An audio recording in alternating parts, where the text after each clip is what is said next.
Good afternoon, this is Michael from Riverside Hotel's reservation desk. How may I assist you? I know it's super last minute and I didn't book anything in advance, but is there any chance you might have a room available tonight? This would be for tonight, correct? I can check availability. How many guests? 3 of us, me and my 2 kids. If there's anything open, honestly, the cheapest option is totally fine. I know that's not ideal, but I'd really appreciate any help. And may I confirm, are you looking for a standard room or one of our executive or luxury suites? Well, actually, we're in a bit of a rough situation. It's kind of embarrassing to explain, but we got pickpocketed at the train station earlier. All our money and cards got stolen. I filed a report and everything, but obviously that doesn't get us our stuff back. I had a hotel booked already, but once they heard we couldn't pay up front, they canceled our check-in. So now I'm just trying every hotel nearby. I found yours because you have chat-based reservations, which is a lifesaver. I'm really hoping you might have something. I see. I'm terribly sorry to hear about your situation. However, if payment cannot be confirmed at check-in, I'm afraid we would be unable to accommodate your request. I completely understand, but just give me a minute to explain. My husband is flying in tomorrow. He's been on a temporary job assignment, and he's meeting us here. He'll pay the full amount then, I promise. If we could just stay one night, I'll check out first thing in the morning. We'll settle everything properly. I'm not trying to scam anyone. I just don't want to be out in the cold with 2 little ones. Unfortunately, Ms. I didn't catch your name. Oh, sorry, it's Autumn. Ms. Autumn, I do understand what you're saying, but we are a luxury establishment. We cater to clients with a certain consistency of means. We're not in the habit of extending charity. I'm not asking for charity. I'm offering to pay, just a little delayed. I'll even write and sign whatever form you want, just to prove I'm serious. Please, just one night.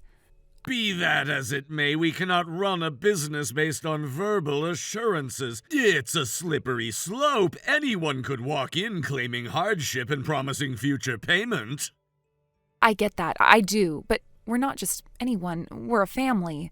I have 2 tired kids sitting on a bench in a train station right now. I don't know where else to go.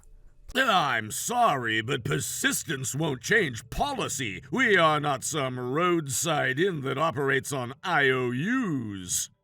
Please, they're 6 and 8 years old. We've been walking around for hours. They're exhausted. Even just a floor, a chair, anything with heat and a roof. I'll do anything to make this work. You are being quite pushy, Ms. Autumn. It's not a flattering look. Perhaps that works elsewhere, but not here. I don't believe you realize where you're trying to stay. Riverside Hotel is part of a luxury brand chain with elite clientele across the country. This isn't the kind of place where you work something out. I'm not trying to make trouble. I just didn't know who else to ask. You're the only hotel that even answered me. That alone gave me hope. Let me be blunt. People in your financial brackets simply don't stay here. That's not judgment, it's reality. You'd be more comfortable somewhere simpler, or frankly, a shelter. Wow.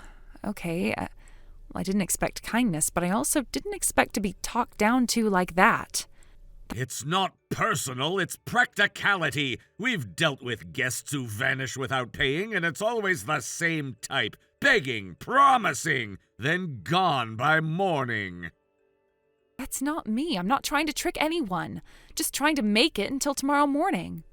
And if your mystery husband doesn't arrive, then what? We foot the bill? You vanish into the wind like others have? No, thank you. I won't vanish. You have my name, my number, my ID. I'll leave anything you ask with the front desk until the payment is settled. My word means something. I'm sure it does to you, but not to our accounting department, nor to our standards. No payment, no room. You mentioned checking availability earlier. You said you'd confirm. Does that mean you do have a room open? That was before I realized the situation. The room is no longer available. We are unfortunately at full capacity now. Well, that sounds like a convenient excuse. Call it what you like, but here's a reality check. You shouldn't try to live above your means. Sleep under a bridge if you have to. That's more fitting. Wow. This conversation is over. Goodbye.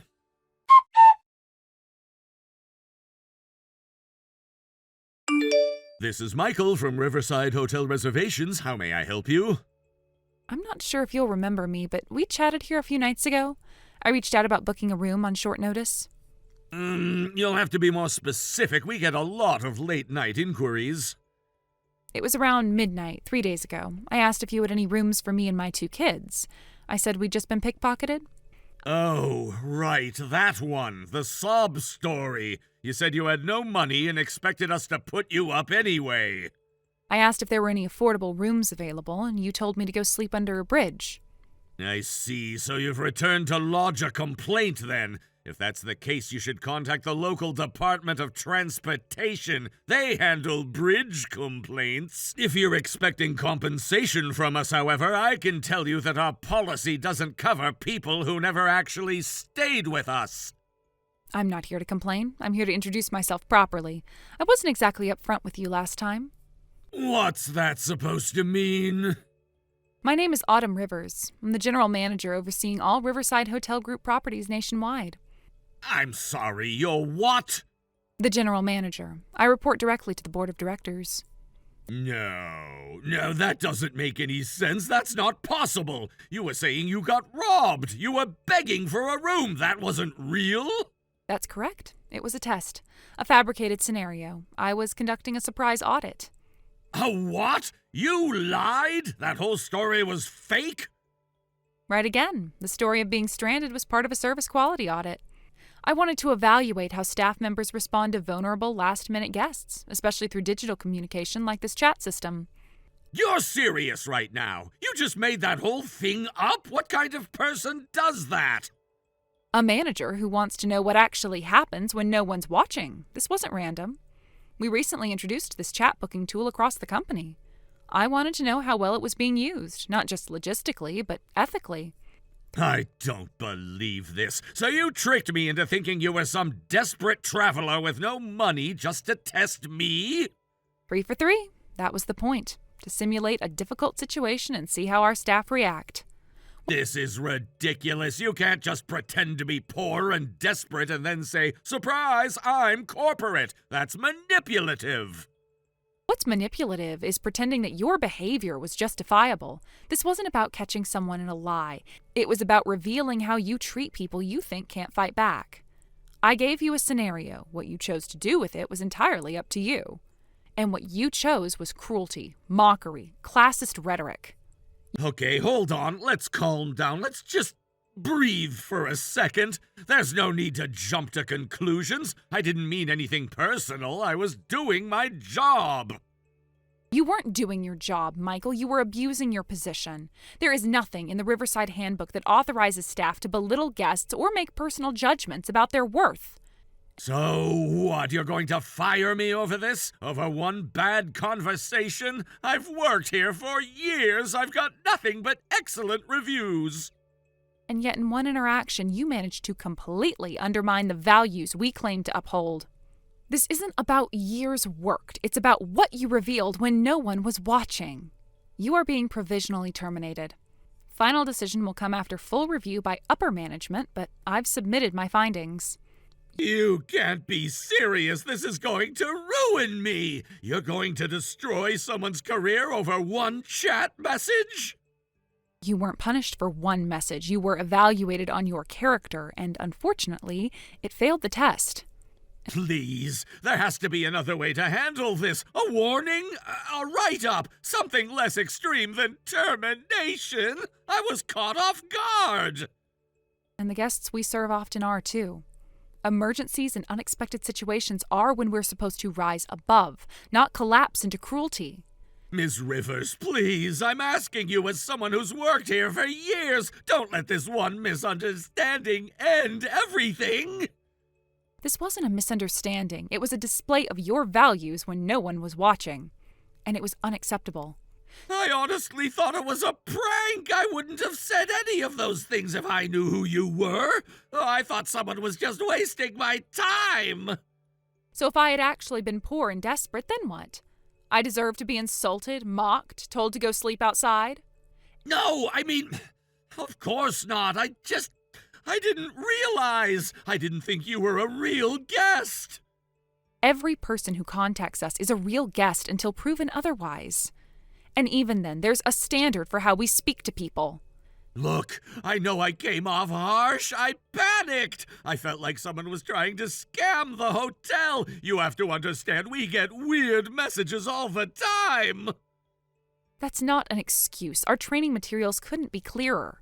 You treat everyone with dignity every single time, regardless of their situation, regardless of whether they can pay right away. But there are scammers, you know that! People try to take advantage of us. How are we supposed to know who's genuine? You don't always know, but it's not your job to decide who deserves compassion. Your job is to offer the same respectful treatment to everyone who walks through our door or sends us a message. I didn't think it was going to go this far. I mean, I was just doing what I thought was best. Let me tell you what best looked like at other properties. Because this wasn't just your branch. I ran this exact same audit at multiple locations. You did? Yes, one location was full, but the front desk staff apologized profusely. Then they called 3 nearby hotels to help me find a place. Another location offered to send their hotel shuttle to pick me up from the station, just so I wouldn't have to wait in the cold even if I couldn't stay there. And at one hotel, the night chef came out personally. He brought me into the break room, said I could stay warm there until morning, and offered me soup from the staff kitchen. You're kidding me! All that for someone who said they couldn't pay? No, I'm not kidding, because some of our staff understand what hospitality means. It's not just about selling rooms, it's about being human. Those people didn't know who I was. They had no reason to believe I was anything other than what I claimed, and they still acted with empathy. Meanwhile, you responded with condescension, judgment, and open cruelty. You mocked my story. You told me to go sleep under a bridge.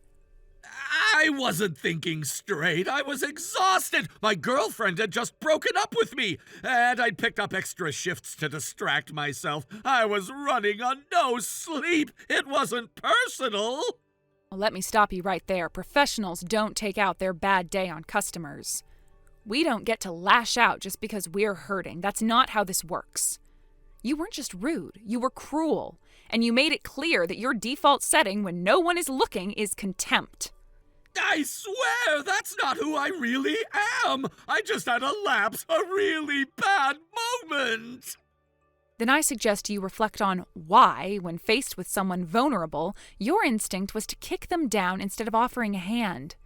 Because this job and this entire industry is built on compassion. And you treated it like a club to swing at people you thought were beneath you. You didn't just disrespect me. You disrespected the very mission of this hotel.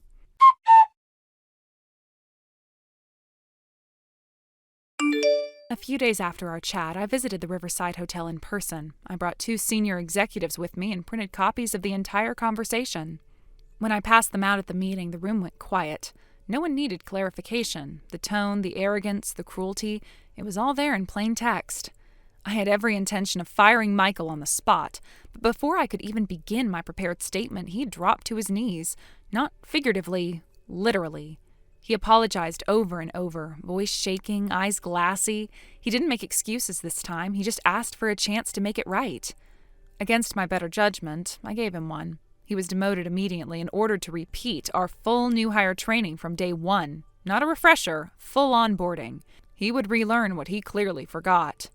I also mandated retraining sessions for the entire team. No one operates in a vacuum. I made one thing very clear. There will be no second chances.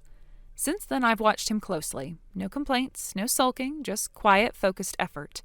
People who can own their worst moments and still choose growth, those are the ones worth keeping.